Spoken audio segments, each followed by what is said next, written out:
The storm rolled in fast that evening, thick clouds pressing low over the horizon, and rain pelted the dry earth of Emma Lane's family ranch in rural Montana.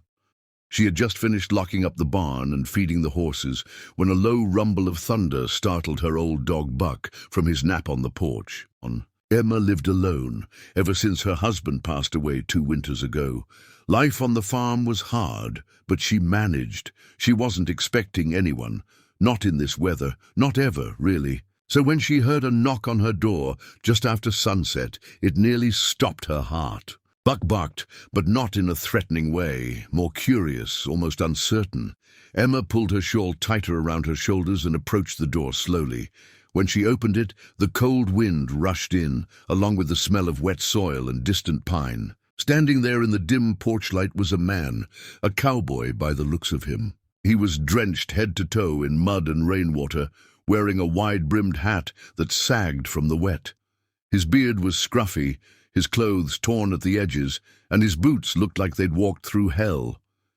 Despite the harsh appearance, there was something calm, gentle even, in his eyes. "I'm sorry, ma'am," he said, his voice deep and steady. "I don't mean no trouble. I just need a place to dry off and maybe a bite to eat. I can sleep in the barn if that's all right." Emma hesitated. In any other case, she would have turned him away. But there was something sincere in the way he spoke. She'd grown up reading people out here, learned the difference between danger and desperation. "You from around here?" she asked, arms folded. "No, ma'am, just passing through. Lost track of the road in the storm." Emma glanced out at the night. The wind howled. She couldn't in good conscience send him back into that. "The couch is yours for the night," she finally said.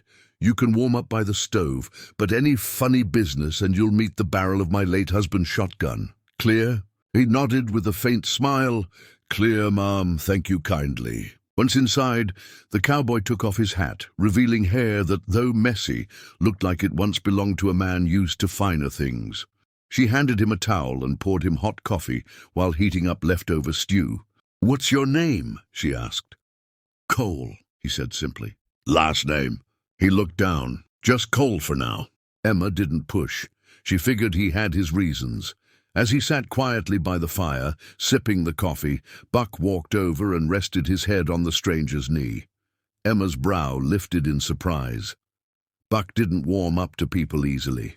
Cole smiled faintly and rubbed behind the dog's ear. "He's got a good heart," he said softly. Emma studied him again. His voice, though quiet, carried the calm tone of someone raised with education, not hardship. His hands, though calloused, had the careful touch of someone who hadn't always worked with them. And when he thanked her for the food, he used words like grateful and blessed, not the kind of words you often heard from wanderers. There was something about him that didn't sit right, not in a threatening way, but in a curious one. She didn't know it yet, but the man warming himself by her fire wasn't just a cowboy down on his luck. He was the missing millionaire the entire country thought had vanished forever. The morning sun broke through the clouds, casting golden light across the damp ranch. Emma stirred a pot of oatmeal while Buck snored at the foot of the couch where Cole had slept. True to his word, he hadn't caused trouble. In fact, he'd been quiet, respectful, and strangely helpful. By mid-morning, Cole was outside splitting logs like he belonged there. Emma watched through the window. He swung the axe with strength, but not the kind of mindless effort most farmhands used. There was rhythm in his movements, balance, like someone who had once trained for something very different, but adapted fast. Later that afternoon, she found him in the barn, fixing the loose gate hinge that had been clanking for weeks. He had disassembled it, cleaned the rusted bolts, and refastened everything with expert precision. "You do this before?" she asked, leaning against a beam. "Once or twice," he said without looking up. Emma narrowed her eyes. "That's not something most drifters know how to do with that kind of finesse." He paused, then smirked. "Maybe I'm not most drifters." Emma let the comment slide, but the questions kept piling up. That night, as they sat on the porch, sipping tea, she finally asked, "So what are you really running from, Cole?" There was a long pause.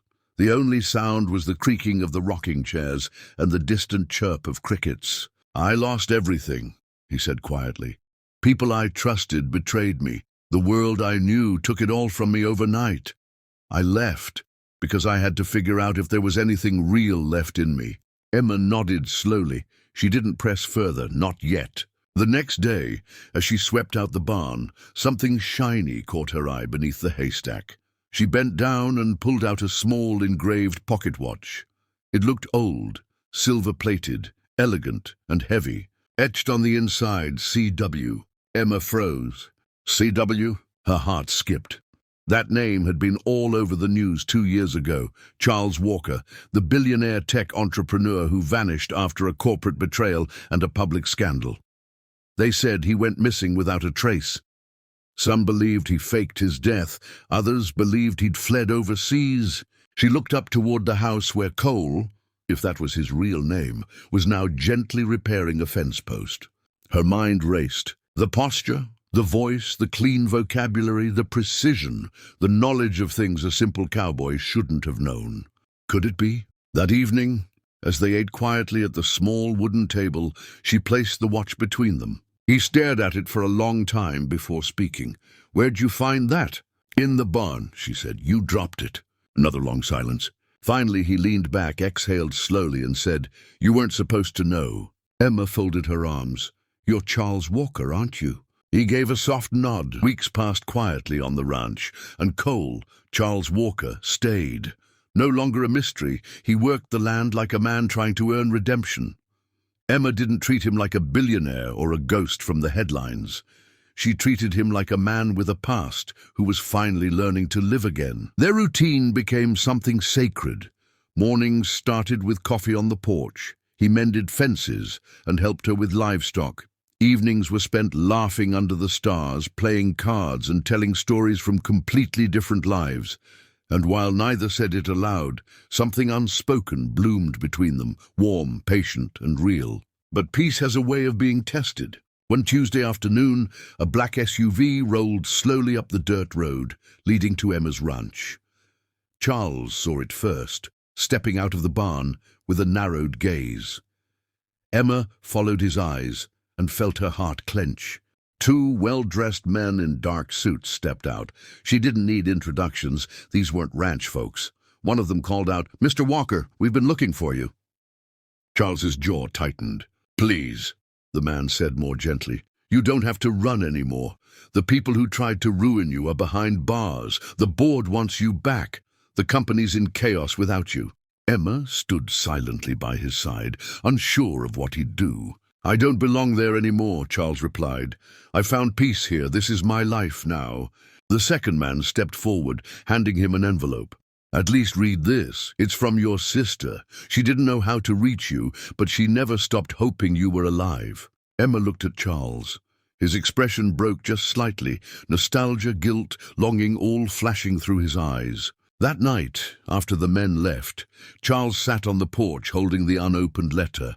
Emma brought him a cup of tea and sat beside him. "You okay?" she asked gently. "I don't know," he admitted. "Part of me wants to forget who I was, but another part knows I have unfinished business." Emma nodded. "Maybe this place wasn't meant to hide you forever. Maybe it was meant to heal you, so you could go back stronger." He looked at her, pain and gratitude in his eyes. "If I go, will you be here when I come back?" "I'll be right here," she whispered. 2 weeks later, Charles Walker returned to New York, not in a private jet, not in a tailored suit, but in a flannel shirt and worn boots. The media exploded. "Billionaire reappears after 2 years," the headlines read. But he wasn't there for fame. He cleared his name, rebuilt trust, and made sure the right people were brought to justice. More importantly, he handed over control of the company to the next generation and used his wealth to start a foundation for people like Emma, those who kept the country running quietly and nobly, far from the noise of the cities. 6 months later, a new truck rolled up Emma's dusty road. Buck barked once, then wagged his tail. Emma stepped out on the porch, drying her hands on a towel. Charles got out of the truck, clean-shaven, sun-kissed, and smiling like a man who had finally found peace. "Told you I'd come back," he said. Emma smiled softly. "And I told you I'd be here." He held up a small velvet box, unsure, hopeful. "I found something I don't want to lose again," he said. "If you'll have me." Tears shimmered in her eyes. "Only if you promise to fix the barn door first." They both laughed. And just like that, a billionaire who lost everything and a ranch woman who never asked for anything built a life richer than either had ever dreamed.